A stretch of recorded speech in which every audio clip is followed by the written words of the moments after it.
Olá pessoal, hoje vamos ver a técnica de nuvem de partículas que vai fazer a simulação de revoada de pássaros, fazendo simulações de comportamentos aleatórios em relação à individualidade e sociabilidade.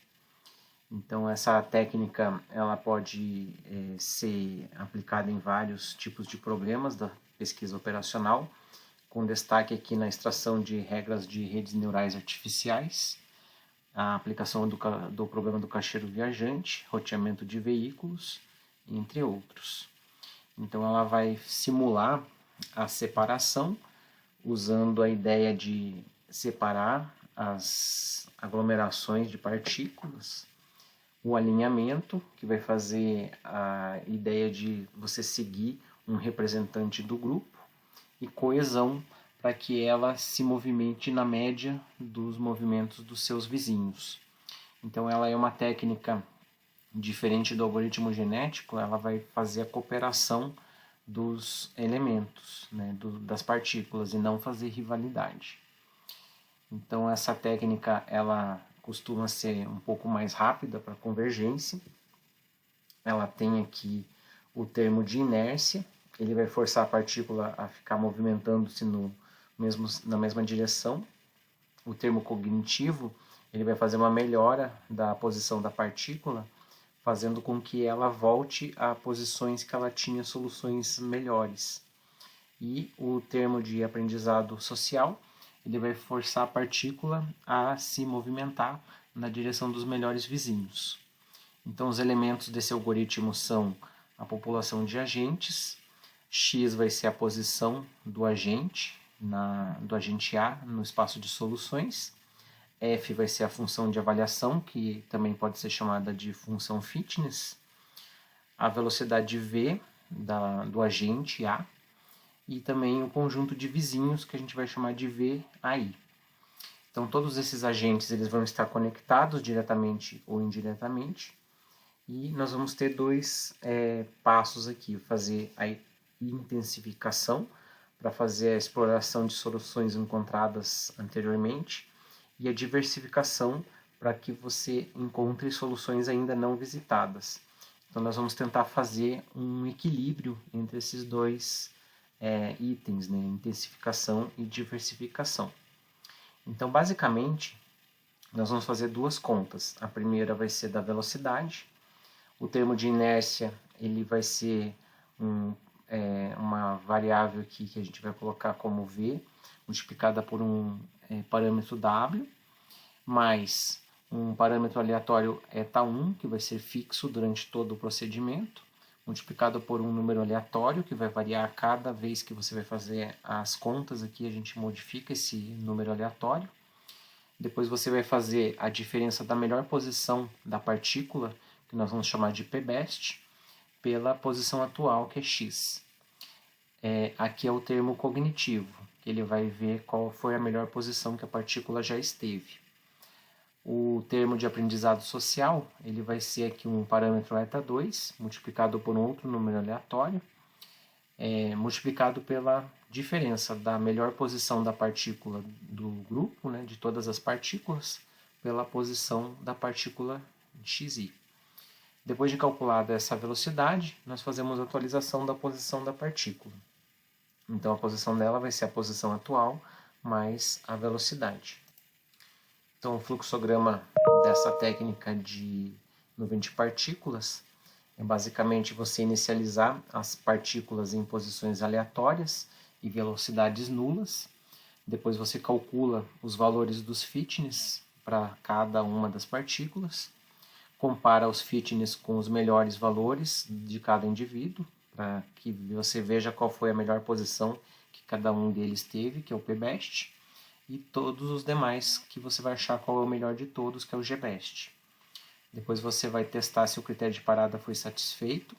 Se foi, geralmente esse critério de parada você pode fazer como um número máximo de iterações, ou então que uma solução seja encontrada. E aqui se você não encontrou o critério de parada sendo satisfeito, atualiza as velocidades e posições e faz todos os cálculos novamente. Então aqui é um exemplo de evolução do PSO para um problema de minimização. Então se você tem 3 partículas e a partícula 1 tem a melhor solução, as partículas 2 e 3 elas vão tender a seguir essa partícula 1, mas se na próxima iteração for a partícula 3 a melhor, as outras duas vão tender a seguir essa posição da partícula 3. Então elas vão fazer caminhos no espaço de solução até que uma solução ótima ou subótima seja encontrada. Então algumas armadilhas do PSO, da técnica de nuvem de partículas, são a tendência de que elas se agrupem, que elas fiquem todas agrupadas. O movimento de alguma partícula pode ser levado a uma solução infactível. E outra armadilha é que elas podem mapear um espaço inapropriado de soluções. Então elas podem ficar presas a ótimos locais também. Então essas são algumas armadilhas da técnica de nuvem de partículas. Então quando elas ficarem todas aglomeradas, ou você espalha todas novamente, ou espalha uma grande parte delas, para que você consiga explorar adequadamente o espaço de busca. Então aqui está apresentado o fluxograma do algoritmo do PSO, com reinicialização das partículas e também para algum critério de busca local que você possa colocar durante o processo. Então você pode colocar aqui alguma busca local para melhorar soluções. Se você não tiver essa técnica implementada, você pode seguir os mesmos passos mostrados no outro fluxograma. E aqui você pode testar no final se tem um critério de reinicialização. Se você vai colocar as posições das partículas em outras posições, se não, você começa novamente o cálculo dos fitness e faz todos os processos que nem mostrado no outro fluxograma. Então aqui estão alguns exemplos da aplicação do PSO. Então aqui um exemplo bem simples que é de minimização dessa função. Essa função aqui vai ser calculada com base em 3 partículas. Eu vou colocar essas posições aqui dessas partículas. Elas vão começar com as velocidades nulas. E eu coloquei aqui os valores dos parâmetros. O W, geralmente ele tem um valor menor porque é o termo de inércia. Para você ter mais movimentações das partículas, o eta1 e o eta2 geralmente têm valores maiores do que o termo de inércia. Então aqui a função fitness vai ser calcular o valor da função nesses pontos das partículas, né? Então aqui no primeiro momento a partícula 1 ela tem o valor fitness de 173,6, a partícula 2 e a partícula 3 é só calcular o valor dessa função. A melhor posição de cada partícula vai ser a própria posição porque nenhuma delas ainda se movimentou. E a posição gbest, a melhor partícula nessa iteração aqui vai ser a partícula 2.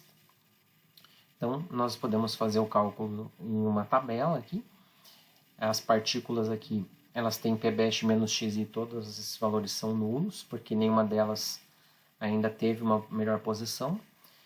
Gbest menos xi é fazer a diferença entre a posição de cada partícula com a gbest, que é 5,6. O outro termo aqui ele tem os números aleatórios, né? Então nesse primeiro termo aqui nós temos um número aleatório, RND1, e aqui o segundo número aleatório do segundo termo. E nós fazemos as contas aqui para esses parâmetros indicados que eles são fixos. Esses parâmetros aqui a gente vai usar até o fim com os mesmos valores. E aqui nós vamos fazer os cálculos, né? Então aqui nós temos as velocidades com esses parâmetros calculadas. A partícula 2 ela não tem velocidade porque a posição gbest menos xi vai ser igual a 0. Então as partículas se movimentaram nesse caso, com esses valores aqui. E com essas posições nós fazemos agora os cálculos das funções fitness para essas partículas na iteração 2. Aqui novamente o gbest fica na partícula 2 e fazemos novamente os cálculos. Aqui os números aleatórios eles sempre vão variando a cada iteração. A cada apresentação aqui de partículas também você modifica esses números. E assim nós fazemos a segunda iteração. Depois, na terceira iteração, a partícula GBest ainda é a partícula P2. Já deu para ver que a partícula 3 ela não está na melhor posição, a melhor posição dela foi no 10,5, porque o valor dela ficou maior nessas próximas iterações. E novamente aqui na quarta iteração, na quinta, na sexta, todas elas vão ter a Pbest, quer dizer, a Gbest, a melhor partícula do grupo, sendo a P2. E assim nós continuamos a técnica. Na sétima iteração, acontece que a partícula P3 ela fica com a melhor solução. Então essa partícula vira Gbest e os cálculos feitos para essa partícula aqui são feitos da mesma maneira. Então como essa partícula aqui ela tem aí a posição inicial, que você calcula a velocidade anterior vezes o parâmetro W aqui do termo de inércia, então ela fica com uma velocidade um pouquinho pequena aqui, um pouquinho menor, para fazer a atualização da posição dela. Depois na oitava iteração já volta a partícula P2 para a posição Gbest e assim sucessivamente. Então essa técnica vai sendo feita da mesma maneira, com as mesmas contas, né?